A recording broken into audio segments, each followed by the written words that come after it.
Hello and welcome to this talk on bringing a claim for judicial review. My name's Declan O'Dempsey and this talk is on the duty of candour. From now on in this series we'll be taking a slightly closer look at some of the concepts that are involved in bringing a claim for judicial review. The duty of candour requires every party to ensure that all relevant information and facts are put before the court. This means that the party must disclose any information or material facts which either support or undermine the case or the defence. It's important to stress that this duty applies to everyone, that's the claimant, the defendant, and other parties, so it'll also apply to interested parties, to interveners.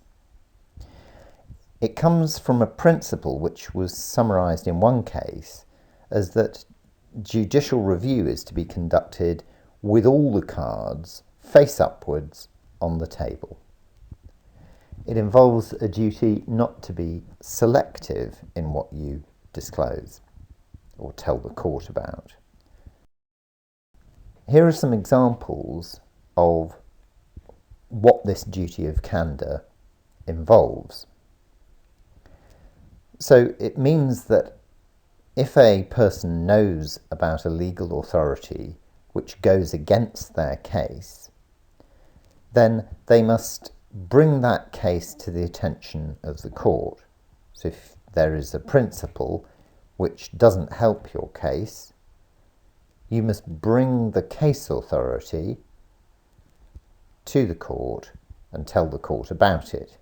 And then you can argue as to why it doesn't necessarily apply in your case, for example. The duty of candour will extend to identifying and dealing with any alternative remedy that you know about. It will require you to point out your own delay and give reasons for why time should be extended. It's a duty that applies to the defendant, and in 2010 the Treasury Solicitor produced guidance on discharging the duty of candour and disclosure in judicial review proceedings, which is a document that you can find archived on the government's website. And more recently there has been some consultation as to whether this rule should be revised. But for present purposes, these principles of candour still apply. So why bother having a rule of candour? The underlying rationale for this rule is the function of the court in judicial review. What they're doing is reviewing decisions of public bodies, which can often be done on an urgent basis, and where the ordinary civil procedure rules of disclosure don't apply. In earlier talks I've talked about the fact that witness statements are often just read, so you don't have live evidence which is subject to cross-examination, and very often the other party has not had the opportunity to submit their own evidence or make representations. So it's quite important that there should be a duty on parties to the litigation to be open about the things that affect their case. The court takes a suspected failure or failure to comply with the duty of candour very seriously indeed, and you may be required to explain why information or evidence was not disclosed. A failure to comply with the duty of candour can result in sanctions against you. Essentially, from the start, you must ensure that the court has the full picture. And in some circumstances, to ensure this, it isn't enough simply to provide the relevant documents. So, for example, in a document-heavy case, it won't be enough to stick a relevant document in the middle of a bundle without any explanation of it, when in fact it has quite a lot of significance in your case. No, what you need to do is to give a specific explanation of a document or inconsistency between what you've said on one occasion or another occasion, or an inconsistency between what you're saying and what the decision maker is saying. This will require a witness statement from you which deals with all these matters. There was some debate about whether the duty of candour is qualified by the existence of the Acknowledgement of Service and Summary Grounds. The Civil Procedure Rules 54.8 permits the defendant to give an acknowledgement of service. The courts have nonetheless ruled that the claimant has a duty to ensure that the judge has the full picture. So in other words, you can't rely on the acknowledgement of service to point out the bits that you don't want the judge to focus on particularly. In short, the acknowledgement of service and the summary grounds doesn't mean that the claimant can be any more relaxed about being open with the court. The duty of candour is a continuing duty. This means that it exists at all stages of the case, and you have to reassess the viability and propriety of a challenge at all stages of the case when new information comes in. So viability, does it remain arguable? Propriety, should you still be running the argument in the case? You need to take into account what the defendant says in the acknowledgement of service and in the summary grounds. But not just at that stage, you need to take it into account at all other times. One good way of making sure that you've taken into account what the defendant is saying, and to ensure that you're considering it seriously, is to write down your reasons for rejecting the arguments of the defendant, and asking yourself whether those reasons can stand up to scrutiny where you're not wishing that they are right, but where you're trying to look at them coldly and objectively. It's a very difficult thing to do in your own case. The continuing duty of candour means that you've got a duty to update the court. So if there's a material change in circumstances, you need to let the court know. So what do I mean by that? A material change of circumstances is a change in circumstances which is going to be relevant to the dispute between the parties.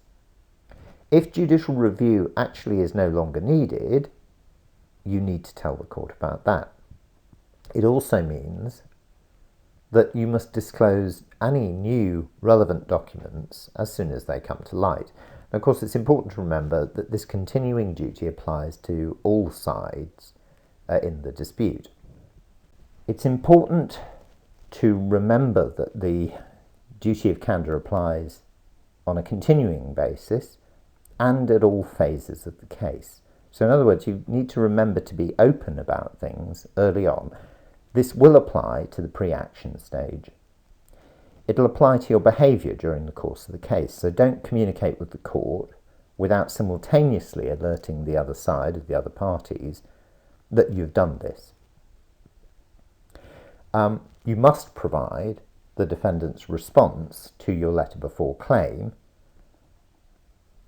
You must provide that to the court, and you must also ensure that the defendant was provided with the bundle. All of those are points at which it might be tempting to try and play your cards close to your chest, but there really is no room for that in judicial review. I want to look a little more closely at this concept of the duty of candour. And what I'm going to be doing is considering a UK Supreme Court case, the reference for which is in the appeal cases, that's AC 2017 at page 300, and I'm looking at paragraph 183. And you can see the reference on the slide. Summarising this duty of candour, what the Supreme Court says, and this was in relation to a defendant, is that the defendant owes a vital duty to make full and fair disclosure of all relevant material. And they were summarising this from one of the standard practitioners' works for lawyers on judicial review law. This identifies three components, essentially. One, that the defendant must engage in due diligence in investigating what material is available that relates to the case and making that available to the court. Secondly, it means disclosure of material which is relevant or assists the claimant, and this will include in relation to claims that the claimant might have made as a ground for disputing the decision in question, but which they haven't yet set out in a formal document. And the Supreme Court refers to this as an unpleaded ground. And then finally, there is a duty to make full and fair disclosure of relevant material at the permission stage if the defendant is saying that permission shouldn't be granted. So there's a duty of candour on the defendant at that point. In other words, there's a duty of candour on everyone. The Supreme Court went on to summarise the law as saying one of the main reasons why disclosure is not ordered in judicial review is because the courts trust public authorities to discharge this type of self-policing duty. In other words, the duty to make full and fair disclosure.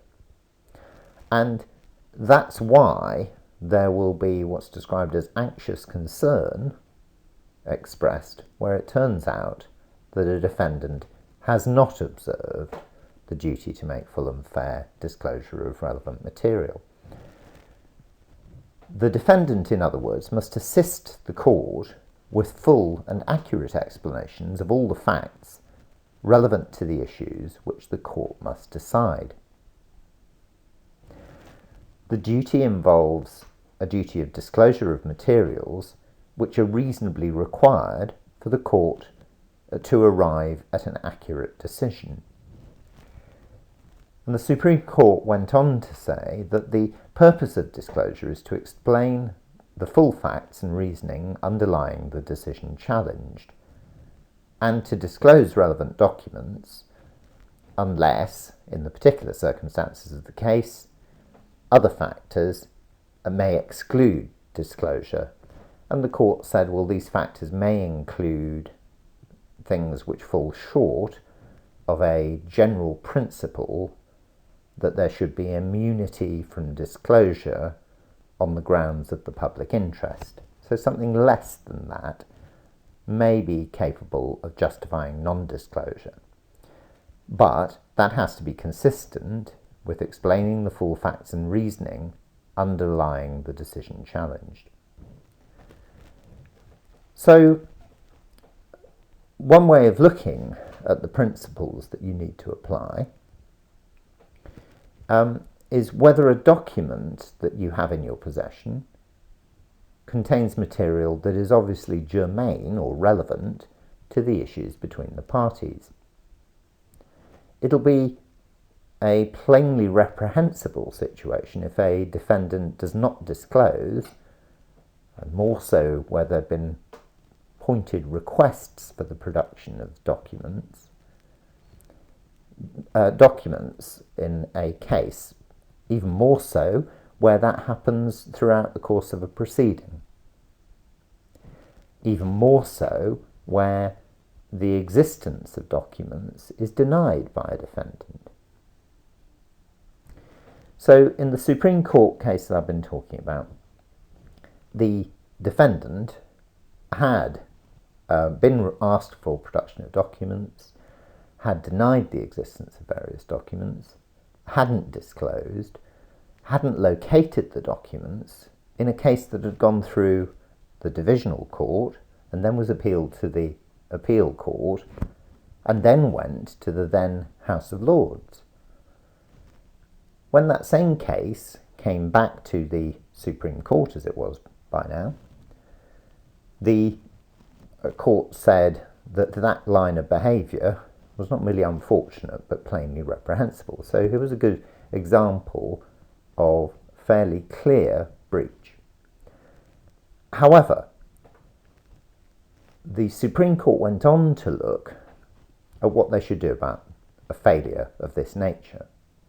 And the question that they were asking was whether the non-production of documents in that case until the hearing, was it deliberate? How likely was it that it was due to an oversight?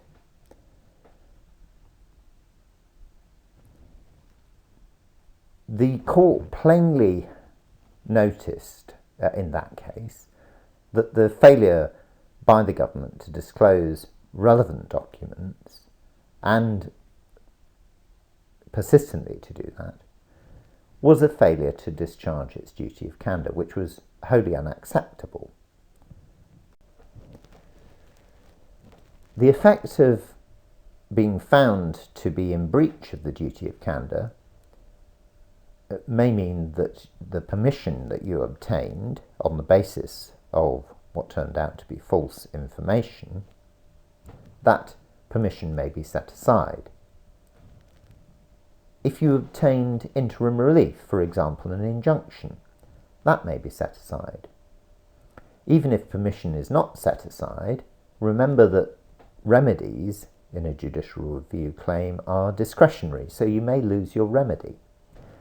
Then finally, there may be costs sanctions against you. Now, what I mean by that is that you may not get all your costs where otherwise you would have got them.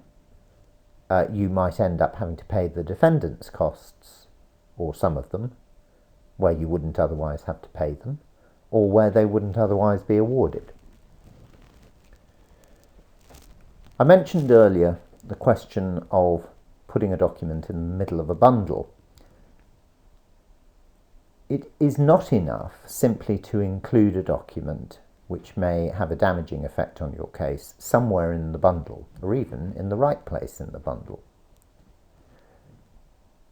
The question for the court as to whether or not you have observed the duty of candour is whether the way the statements of facts or any other representation you make in your claim or any other document is phrased in a way that creates a misleading impression in the context of your particular application. Now, that's a necessarily vague formulation of the circumstances of breach, but it is, of course, going to be relative to your particular case. And really, the overriding test here is whether there's a misleading impression created. If you refer then to a conversation that you had with the defendant, simply referring to the event of the conversation is not going to be enough if, in fact, the content of that conversation is relevant to the case and has material which would either assist the court or damage your case. So you should mention the contents of the conversation if it's relevant to the issues in the case. In one of the cases that's dealt with this duty, and there have been many, the court said this: the duty to make proper disclosure requires more than merely including relevant documents in the bundle for the court. Proper disclosure means specifically identifying all relevant documents for the judge, taking the judge to the particular passages in the document which are material, and taking appropriate steps to ensure that the judge correctly appreciates the significance of what he or she is being asked to read. Now that quotation is very useful because it shows you the way in which you need to approach this problem. So yes, you include the document in the bundle, but you must also specifically identify all relevant documents. Now, that means saying somewhere in a document which you want the judge to read that the following documents are relevant ones. But it goes beyond that. You then signal to the judge the particular passages in the documents which are relevant to the issues in the case. So in other words, which are material. Now you could do that by referring in your document where you identify the documents to the particular paragraphs in them.